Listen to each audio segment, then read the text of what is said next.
नमस्कार, अग्निपथ देख रहे हैं आप और मैं हूं आपके साथ राखी। अयोध्या के राम मंदिर में कथित चढ़ावा चोरी का मामला अब राजनीतिक रंग पकड़ता जा रहा है। जांच एजेंसियां अपना काम कर रही हैं, रोज नए खुलासे सामने आ रहे हैं। भाजपा सपा में आरोप प्रत्यारोप का दौर लगातार जारी है। इस बीच मुद्दे को लेकर कांग्रेस ने प्रधानमंत्री नरेंद्र मोदी को पत्र लिखकर मामले में हस्तक्षेप की मांग की है। कांग्रेस का आरोप है कि श्रद्धालुओं की आस्था से जुड़े इस मामले की निष्पक्ष और पारदर्शी जांच होनी चाहिए और दोषियों के खिलाफ सख्त कार्रवाई सुनिश्चित की जाए। कांग्रेस अध्यक्ष मल्लिकार्जुन खड़गे और लोकसभा में विपक्ष के नेता राहुल गांधी ने प्रधानमंत्री नरेंद्र मोदी को पत्र लिखकर ट्रस्ट के वित्तीय मामलों की स्वतंत्र और व्यापक जांच की मांग की है। दोनों नेताओं ने ट्रस्ट में कथित वित्तीय अनियमितताओं और हजारों करोड़ रुपए के चढ़ावे के प्रबंधन को लेकर सवाल उठाते हुए कहा कि इस मामले में पारदर्शिता और जवाबदेही सुनिश्चित की जानी चाहिए ताकि श्रद्धालुओं का भरोसा कायम रहे। पत्र में कहा गया कि राम मंदिर चढ़ावा चोरी के आरोपों पर प्रधानमंत्री की चुप्पी स्वीकार नहीं है। बहरहाल अब इस मुद्दे पर राहुल गांधी के पीएम मोदी के लिखे पत्र से एक बार फिर सियासत तेज हो गई है और बीजेपी कांग्रेस आमने सामने है। देखिए, एक बात तो सही है, राम मंदिर चढ़ावा चोरी जिस तरीके से पूरा मामला आया उसके बाद अभी भी जांच चल ही रही है, क्योंकि राहुल गांधी ने जो चिट्ठी लिखी है या विपक्ष की तरफ से पीएम मोदी को जो खत लिखा गया है, कई सारे पॉइंट्स उसमें रखे गए हैं और उनको लगता है कि चढ़ावा चोरी पर प्रधानमंत्री को चुप्पी तोड़नी चाहिए। क्या कितना इंप्लीमेंट होगा, क्या इस तरह की जो पारदर्शिता की दलील दी गई है, इस मुद्दे पर बात की जा रही है, उसमें कितना कुछ निकल कर आएगा, हम चर्चा करेंगे। उससे पहले कुछ प्रतिक्रिया है वो सुनाते हैं। देखिए, चोरी नहीं हुई है, डकैती हुई है। राहुल जी ने ठीक ये चिट्ठी लिखी है, लेकिन मुझे नहीं लगता है कि सरकार पे किसी भी चिट्ठी का कोई असर होगा, क्योंकि जो ये डकैती पड़ी है इसमें कहीं ना कहीं सरकार के लोगों का हाथ है। सरकार उसको छुपाने की कोशिश कर रही है, सरकार उसको बचाने की कोशिश कर रही है। उसमें आरएसएस, विश्व हिंदू परिषद, बीजेपी सब शामिल हैं। पत्र के जरिए मांग की है कि इंडिपेंडेंट जांच होनी चाहिए। देखिए, मैं आपको बता दूं कि एसआईटी की इंक्वायरी संतोषजनक रूप से चल रही है। इस इंक्वायरी का गठन योगी सरकार ने ही किया था और अब सुप्रीम कोर्ट ने भी स्टेटस रिपोर्ट मांगकर इसका संज्ञान लिया है और सुप्रीम कोर्ट की भी निगरानी में हो रहा है। तो ऐसी स्थिति में राहुल गांधी को ज़बरदस्ती कोई बयान देना 1 महीने के बाद, ऐसा लगता है कि कहीं ना कहीं उनको लग रहा है कि अब तक क्यों नहीं बोले तो कुछ बोल देते हैं। उन्हें अपने घर की चिंता करनी चाहिए। केरलम में 2020-21 में सबरीमाला गोल्ड स्मगलिंग केस हुआ था, लेकिन वहाँ एसआईटी का गठन 5 साल के बाद 2025 में हुआ था, वो भी केरला हाईकोर्ट के निर्देश के उपरांत। देखिए, चलिए, तो राहुल और खड़गे की पीएम को चिट्ठी है और चढ़ावा चोरी पर चुप्पी तोड़ने की बात कही गई है। बहुत सारी बातें हैं जो कांग्रेस नेताओं ने अपने पत्र के माध्यम से लिखी हैं। क्या उस पर वाकई में प्रधानमंत्री नरेंद्र मोदी सोचेंगे या उस पर भारतीय जनता पार्टी किस तरीके से चीज़ों को आगे बढ़ाएगी? क्योंकि विपक्ष ने खुलकर जो चिट्ठी लिखी है, जो बात लिखी है, उसमें कई सारे बिंदुओं को रखा गया है। चर्चा पर चलेंगे, तमाम मेहमान जुड़े हैं। सबसे पहले आपका परिचय करा दें। भारतीय जनता पार्टी का पक्ष रखेंगे प्रदीप बैस। प्रदीप जी, बहुत स्वागत चर्चा में जुड़ने के लिए। और कांग्रेस से अब से कुछ देर में हमारे साथ होंगे पवन डोंगरे, उनका भी स्वागत है। फिलहाल हमारे साथ प्रदीप जी कनेक्ट है। प्रदीप जी, मुझे सुन पा रहे हैं? जी, आपकी आवाज आ रही है मुझे। हाँ, प्रदीप जी, कांग्रेस और जो वरिष्ठ नेता हैं, चाहे मल्लिकार्जुन खड़गे हो या राहुल गांधी हो, कांग्रेस की तरफ से एक चिट्ठी लिखी गई है और कई इस पत्र में उन बिंदुओं को शामिल किया गया है राम मंदिर चढ़ावा चोरी के मामले पर कि प्रधानमंत्री जो हैं वो अपनी चुप्पी तोड़ें, और इन सारे मामलों पे हर एक पॉइंट में उन्होंने अलग अलग चीजों को उठाया है। कैसे भारतीय जनता पार्टी इसे देखती है और क्या आपको लगता है कि सरकार की तरफ से इस चिट्ठी का जवाब एक बेहतरीन रूप में हो सकता है? राखी जी नमस्कार, दर्शकों को प्रणाम। राखी जी, मैं पूर्वांचल से आता हूँ और हमारे यहाँ एक कहावत है, पिसान पोत के भंडारी बनना।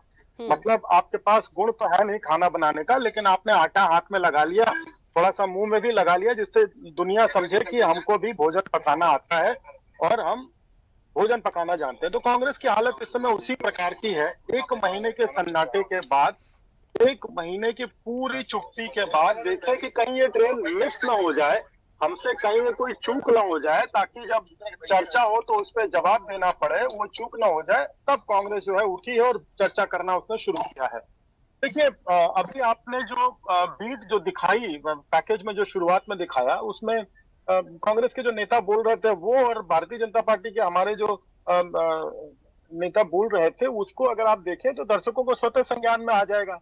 एक स्वयं की बात है। अब कांग्रेस क्या है कि इस समय इंडी गठबंधन के अंदर जो है रेलिवेंस की लड़ाई चल रही है। जब मैं कहूं रेलिवेंस की लड़ाई, तो समाजवादी पार्टी तो आई, बड़े जोर जोर से मुद्दा उठाया, उन्होंने उठाया और उसका देखा। जब बैकफायर होना शुरू हो गया तो वो एकदम से सन्नाटे में आ गए। तो कांग्रेस क्यों पीछे रहे? उत्तर प्रदेश में चुनाव आ रहे हैं, आखिर जनता के बीच में जाके कुछ कहना है, और प्लस सीटों के बंटवारे पे भी बात करनी है। तो सीटों पे होने वाले बंटवारे और जनता के समक्ष अपनी बात को कम से कम ये तो मुंह है कि हमने भी आवाज उठाई थी। उत्तर प्रदेश एक बहुत बाहुबली स्टेट है। अगर मैं कहूँ बाहुबली, यानी मान के चलिए कि यूरोप की जितनी जनसंख्या है उतनी उत्तर प्रदेश में अकेले है। तो कांग्रेस या इस बात के लिए कोई भी पार्टी इतना हल्का स्टांस तो नहीं ले सकती कि भाई हम इस मौके को छोड़ जाए, मिस कर जाए। तो कांग्रेस पार्टी जो है ना, वो केवल किसान पूत के भंडारी बनना चाह रही है। मतलब कि ठीक है, हमने भी आवाज उठा दी, सुप्रीम कोर्ट ने, माननीय सुप्रीम कोर्ट ने स्वतः संज्ञान लिया, एसआईटी का गठन चल रहा है। 55 वर्षों तक शासन करने वाली कांग्रेस, क्या उसको पता नहीं है कि बेसिक मुद्दे क्या होते हैं या बेसिक प्रोटोकॉल क्या होता है? कि भाई संवैधानिक संस्था कोई अगर एसआईटी का गठन हुआ है, मुख्यमंत्री जी ने अगर उसका गठन किया है, तो किस प्रकार से उस पर प्रक्रिया होती है, किस प्रकार से कोर्ट उस पर भरोसा करते हैं, किस प्रकार जो है कोर्ट ने अपने खुद स्व संज्ञान लेकर के इस पर आगे की बात कही है। अब है क्या कि राखी जी, उत्तर प्रदेश एक अलबेला राज्य है हमारे देश का, और कांग्रेस उससे भी मतलब समकक्ष तो नहीं कह सकते, जितना गंभीर, जितना गहरा, जितनी कल्चर के मामले में उत्तर प्रदेश है। कांग्रेस पार्टी दिनों दिन क्षीण होती जा रही है। उनकी इंटेलेक्चुअल जो कैपिटल है वो पता नहीं कहां खो गई है, किस प्रकार से वो लोग एक्ट रिएक्ट करते हैं, इस बात का अब अंदाजा लगाना मुश्किल है कि आखिर आप पहले दिन, जिस दिन ये घटना उजागर हुई है, जिस दिन बात हुई, उस दिन आप किस बात की प्रतीक्षा कर रहे थे? और उस पर से ये वही कांग्रेस है जो 2009 में भगवान राम के अस्तित्व पे हलफनामा दे चुकी है कि कोई भगवान राम का अस्तित्व ही नहीं है। तो ये जो दोहरे मापदंड की व्यवस्था इन्होंने अपने इंटरनल सिस्टम में कर रखी है, वो तो कहा ही नहीं जा सकता। पंजाब की स्थिति देख लीजिए, केरलम की स्थिति देख लीजिए, तमिलनाडु की स्थिति देख लीजिए, इंडी गठबंधन की स्थिति आप देख लीजिए ना। देखिए, अगर इस देश में विपक्ष की बात को माना जाए, समझा जाए, देखा जाए, तो ये सारे लोग केवल जब चुनाव आते हैं तो एक साथ होकर फोटो सेशन होता है, और फोटो सेशन के बाद फिर जनता जो है आगे बढ़ती है। लेकिन उसके बाद होता क्या है? उसके बाद जो है मामला वहीं का वहीं ढाक के तीन पात कांग्रेस का हो जाता है ना। तो अब इस पे जो है, जितना मैं कहूं कि भाई आप मुझे अवसर दे रही हैं आज बोलने का, बिना टोके इतना बोलने का अवसर दिया, मैं इतनी और इससे ज्यादा और बोल सकता हूँ राखी, है ना। कि कांग्रेस की जो कथा है वो हर जो है, मतलब कोई भी ऐसा कार्यकर्ता नहीं होगा जो कांग्रेस की कथा पे चर्चा के दौरान अपनी भड़ास ना निकालना चाहो। और उस पर सबसे कठिन कार्य होता है अपने आप को मतलब शालीन बनाए रखना। जनता, मैं भी तो इस देश का मैं अपनी पार्टी का कार्यकर्ता हूँ, साथ ही मैं भी भारतवासी हूँ। मुझे पता लगता है कि इनके किस प्रकार क्या है, ये अपने कांग्रेस पार्टी को जो मत देने वाले मतदाता है उनको ये कितना आघात पहुंचाते हैं। तो उस पर तो खैर चर्चाओं का अंत ही नहीं हो सकता, आप कितनी भी चाहे उतनी चर्चा कर सकते हैं। ये देखिए, मतदाता अपना विचार करता है, मतदाता अपना विचार बनाता है, फिर उसके बाद वो अपना मत देता है।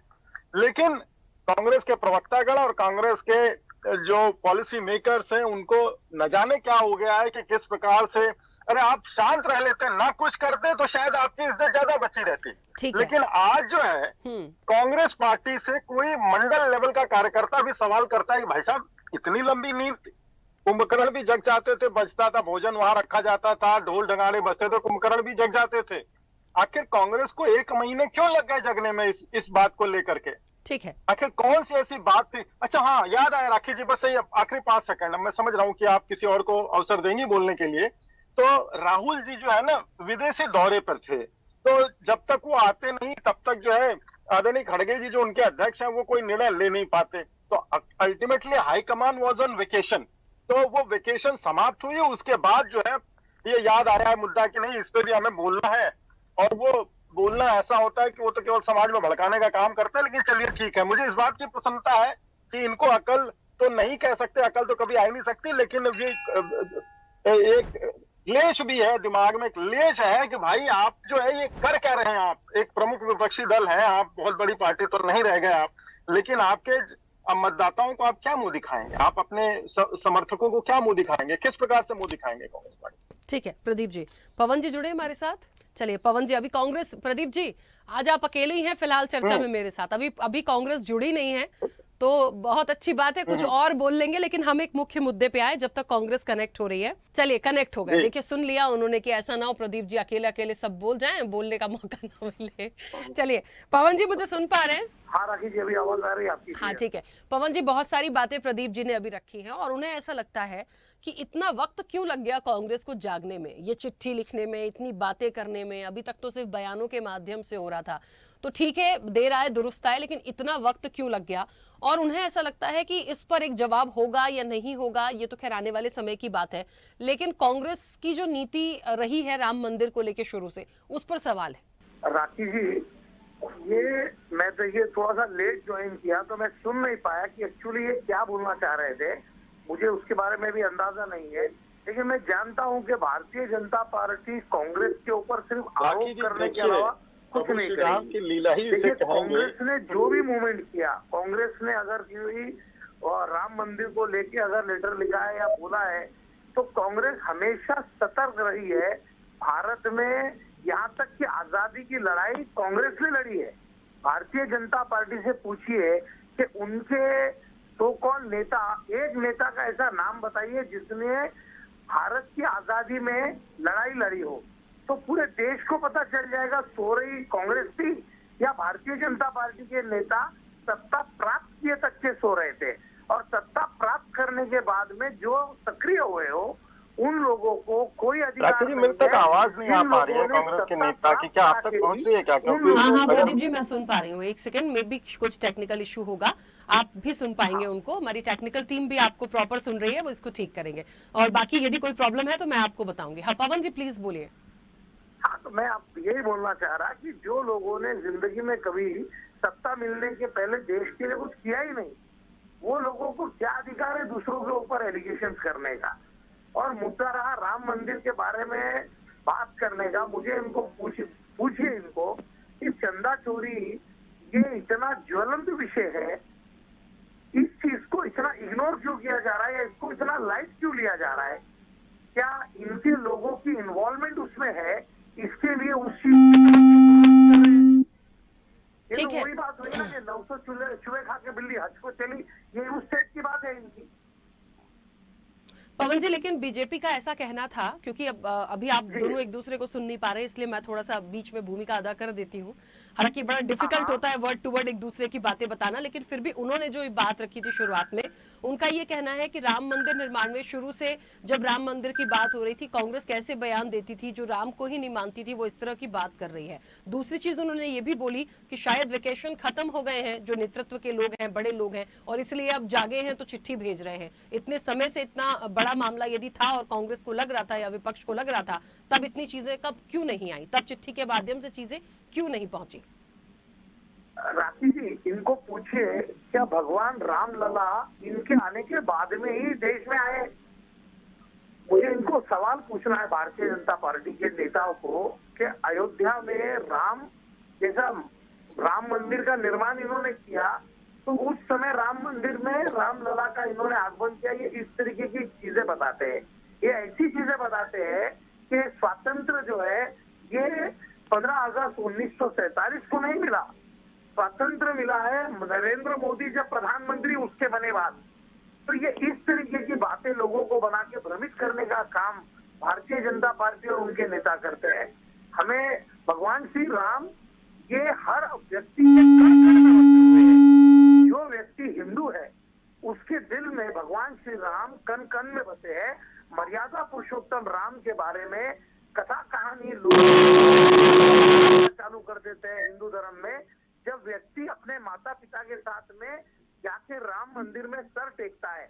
वो राम मंदिर सिर्फ अयोध्या का नहीं, हर जगहों पर जहां पर भी भगवान श्री राम है वो कण कण में बसते हैं, वहां उनका मंदिर है, हमारे मन में उनका मंदिर है।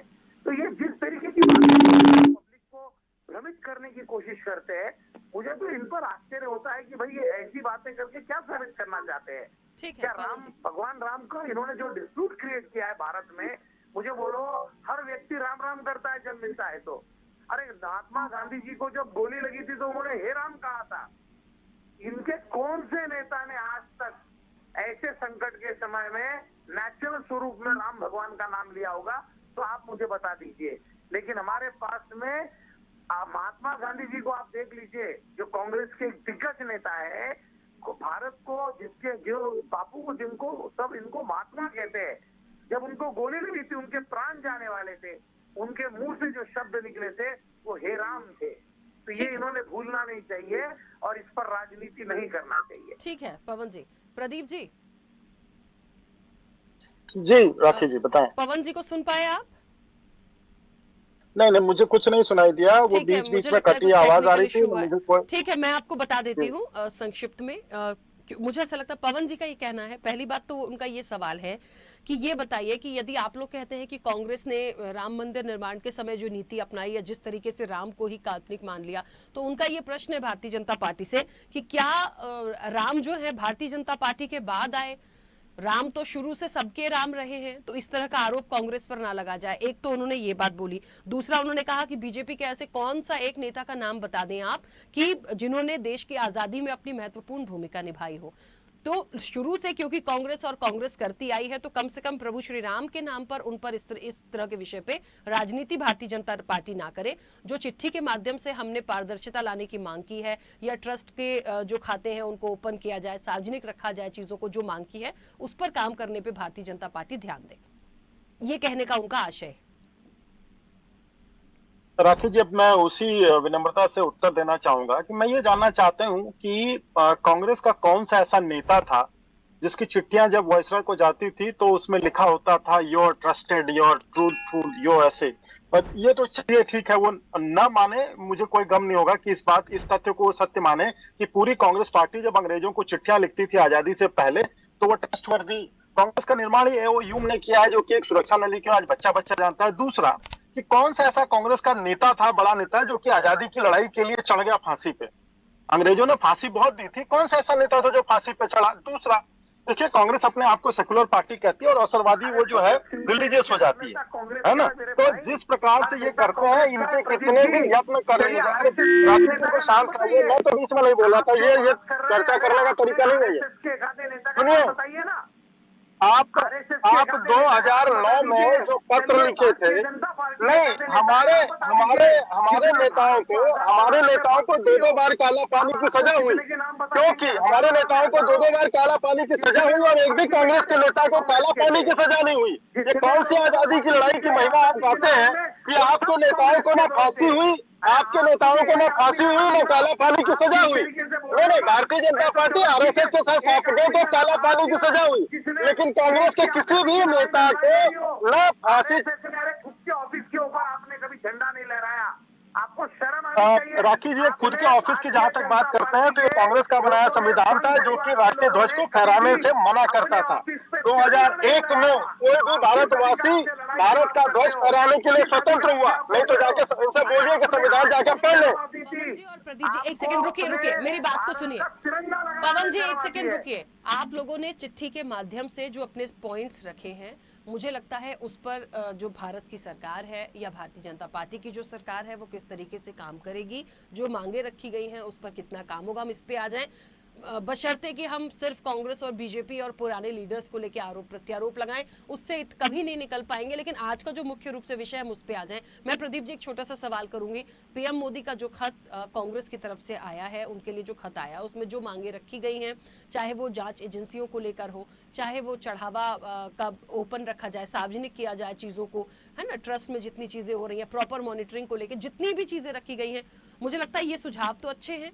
इसे इस तरह से ना लें कि राजनीतिक दल है या कुछ है। पॉइंट्स तो अच्छे रखे हैं राम मंदिर के लिए उन्होंने, उस पर कम से कम काम हो जाए। या वो चाहते हैं कि देश के प्रधानमंत्री बोले, तो इसमें कोई आपत्ति भी नहीं है यदि वो उस पर खुलकर अपनी बात रखेंगे तो। प्रदीप जी। नहीं राखी जी कोई आपत्ति नहीं है, लेकिन उसके लिए चर्चा सदन में होनी चाहिए। और आप देख लीजिए बीते कांग्रेस का क्या इतिहास रहा सदन में चर्चा करने का, किस प्रकार से राहुल जी की कितनी बड़ी जिम्मेदारी वो निभाते हैं जब सदन में चर्चा करने की बात आती है। तो प्रोटोकॉल हर चीज का है, लेकिन वो फॉलो भी तो होना चाहिए। वन साइडेड प्रोटोकॉल फॉलो करके कोई सोल्यूशन नहीं निकलता। और कांग्रेस पार्टी जिस प्रकार से अभी ये अफवाहों के बाजार को गर्म करने का प्रयास करती है, देखिए लक्ष्य उत्तर प्रदेश है, उत्तर प्रदेश में चुनाव है और केवल सीट की बार्गेनिंग ही इनका लक्ष्य है। अब आते हैं, आपने जो प्रश्न पूछा कि क्या, अरे भाई एसआईटी गठित हो चुकी है, सुप्रीम कोर्ट ने स्व संज्ञान ले लिया। अब आप क्या चाहते हैं? मतलब न खाता न बही, जो कांग्रेस का है वही सही, ऐसा तो इसे संविधान में कहीं लिखा नहीं है। तो चीजें हैं, सुप्रीम कोर्ट ने सुओ मोटो कॉग्निजेंस लिया, एसआईटी अपना काम कर रही है, उसकी समय समय पर उसकी जो है प्रेस कॉन्फ्रेंस होती है, उसकी रिपोर्टें पब्लिश होती हैं। तो अगर कांग्रेस को ऐसा लगता है कि वो अपनी बात स्पेशल तरीके से रख करके स्पेशल एक्शन ले आना चाहते हैं, तो 55 वर्षों में उन्होंने क्या किया है। बाकी देखिए, कांग्रेस का चिट्ठा खोलने के लिए, इनके कुकर्मों को गिराने के लिए ये प्रोग्राम बहुत छोटा है। और अंत में जो आप ये बता रही हैं राखी जी कि भाई जवाब क्यों नहीं देते, या कांग्रेस जिस प्रकार से चाहती है उस प्रकार से चीजें क्यों नहीं होती है, तो कांग्रेस हमसे ज्यादा समय तक शासन में रही है, उन्हें भी पता है कि किस प्रकार से प्रोटोकॉल व्यवस्था का या हमारे सिस्टम का काम करता है। अब वो चाहते हैं कि उस प्रोटोकॉल को ब्रीच करके उनको स्पेशल इंटाइटलमेंट मिले, तो ऐसा संभव नहीं है। मोदी जी के नेतृत्व वाले शासन में जो चीजें हैं, जो जैसी हैं, वो अपने समय अनुकूल होंगी और उसी प्रकार से उनका जो है निराकरण होगा। आप चाहें तो केवल अटेंशन सीख कर सकते हैं। और ये भी देखिए राखी जी, ये जो चिट्ठी है एक हफ्ते पहले भी आ सकती थी, आप दूसरे पहले ही हफ्ते में आ सकती थी घटना। ये जब घटना हुई, एसआईटी निर्मित हुई, तो पूरा 1 महीने का इंतजार करने के बाद आता है, तो ये अपने आप ही संदेहों के घेरे में आ जाती है। इस चिट्ठी की वैलिडिटी पे तो कोई सवाल नहीं है, लेकिन इसकी टाइमिंग पे बहुत बड़ा सवाल है। तो कांग्रेस अगर खुद लेट लतीफी कर रही है और लेट लतीफी में एक्सपेक्ट करे, तो ये केवल मन बढ़ना इसको कहते हैं। कांग्रेस जो भी अपेक्षा करती है केवल मन बढ़ा हुआ है। ठीक है, हाँ पवन जी बोलिए प्लीज, क्या बोल रहे हैं? देखिए, प्रदीप जी को बताना कि चिट्ठी लिखने की जरूरत इसलिए पड़ी कि आप लोग एक्शन ही नहीं ले रहे। चिट्ठी लिखने की जरूरत इसलिए पड़ी है कि आप इस मुद्दे को कैजुअल ले लें, कैजुअल। क्यों? इसमें आपकी 100% इन्वॉल्वमेंट है, इसलिए सरकार आपकी है, वहां पर जितनी व्यवस्था है, निर्माण से लेके तो हर व्यक्ति का गठन करे तक हर चीज के अंदर आपकी उसमें इन्वॉल्वमेंट है, भारतीय जनता पार्टी की। और जब वहां पर मंदिर में चोरी हुई, यानी आखिरी सेकंड तक आप वहां एक्टिव हो, तब तक पूरी रिस्पॉन्सिबिलिटी आपकी। देश में अगर वाह लूटने की बात हो जाए तो रिस्पॉन्सिबिलिटी आपकी, और चोरी हो जाए तो हमको पता ही नहीं, हम तो थे ही नहीं उसमें, न जाने किसने किए। अरे ये कौन सा तरीका है भाई? ये कौन सा तरीका है? लूट मचाई आपने। अरे उस जमाने में अंग्रेजों ने भारत को लूटा था, आज के स्वतंत्र भारत में राम मंदिर को आप लोगों ने लूटा है। आज के इस स्वतंत्र में, इस स्वतंत्र मिलने के पश्चात जब भारत को आजादी नहीं थी, तब अंग्रेजों ने भारत को लूटा था।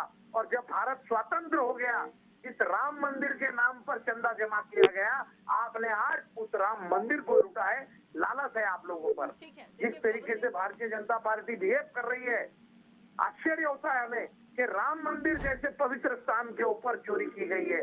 जिनके नाम के ऊपर ये जीत कर आए हैं, जिनका नाम लेकर इनकी पूरी राजनीति चली है, ये उनके मंदिर में चोरी होने से रोक नहीं पाए, ये देश को क्या बचाएंगे? देखिए, एक बात तो सही है, राम मंदिर को लेकर करोड़ों लोगों की जो आस्था है, जो भावनाएं हैं, उनको ठेस तो पहुंची है। अब इस पूरे विषय में जांच चल रही है। मुझे लगता है आप लोगों ने चिट्ठी के माध्यम से बहुत सही और सटीक पॉइंट्स लिखे हैं। अब देश के प्रधानमंत्री उस पर बोलेंगे या नहीं, मुझे लगता है ऐसी कोई बड़ी आपत्ति वाली बात नहीं है। वो बोलना चाहेंगे बिल्कुल बोल सकते हैं, क्योंकि प्रदीप जी ने ये चीज कही है कि बात ये वाली सदन में भी होगी, तो मुझे लगता है ये मुद्दा बिल्कुल होगा। और यदि वहां से भी बातें सरकार की तरफ से या मोदी जी की तरफ से आती है, तो मुझे लगता है फिर कोई परेशानी नहीं होनी चाहिए। बात रखने का तो सबको अधिकार है, चाहे सत्ता पक्ष हो या विपक्ष हो। तो देखिए, वाकई में जो एक मांग है इस चिट्ठी के माध्यम से, वो कितनी पूरी होती है, और सकारात्मक जो पॉइंट्स रखे गए हैं उसमें मुझे नहीं लगता कोई मीन मेक निकालने की जरूरत है। आप दोनों का बहुत शुक्रिया, क्योंकि समय भी हो गया इस चर्चा में जुड़ने के लिए। तो देखिए, राहुल और मल्लिकार्जुन खड़गे की पीएम को चिट्ठी है, और उन्होंने कहा है कि प्राइम मिनिस्टर नरेंद्र मोदी को चढ़ावा चोरी पर चुप्पी तोड़ते हुए अपनी बात को रखना चाहिए। कई चिट्ठी के माध्यम से उन्होंने बिंदु रखे हैं, जो खाते हैं उनको सार्वजनिक करें। जिस तरीके से ये बात सही है, लोगों का जो विश्वास चला गया है, उस विश्वास को कैसे आप वापस लाएंगे। जो जांच चल रही है, यदि वहां लगता है विपक्ष को कोई प्रॉब्लम है या एजेंसियों पर कोई डाउट है उनको, तो स्वतंत्र एजेंसी की बात कर रहे हैं। क्या बेहतर हो सकता है, ये सरकार सोच के इस पर काम कर सकती है। तो पॉइंट्स हैं ऐसे जिस पर काम हो सकता है, लेकिन सिर्फ राजनीति करने बैठेंगे तो इसका समाधान कभी नहीं निकलेगा। चर्चा में इतना ही। बने रहिए स्वदेश न्यूज के साथ। सबसे पहले देश। ऐसे ही वीडियोस के लिए लाइक करें, शेयर करें, फॉलो करें।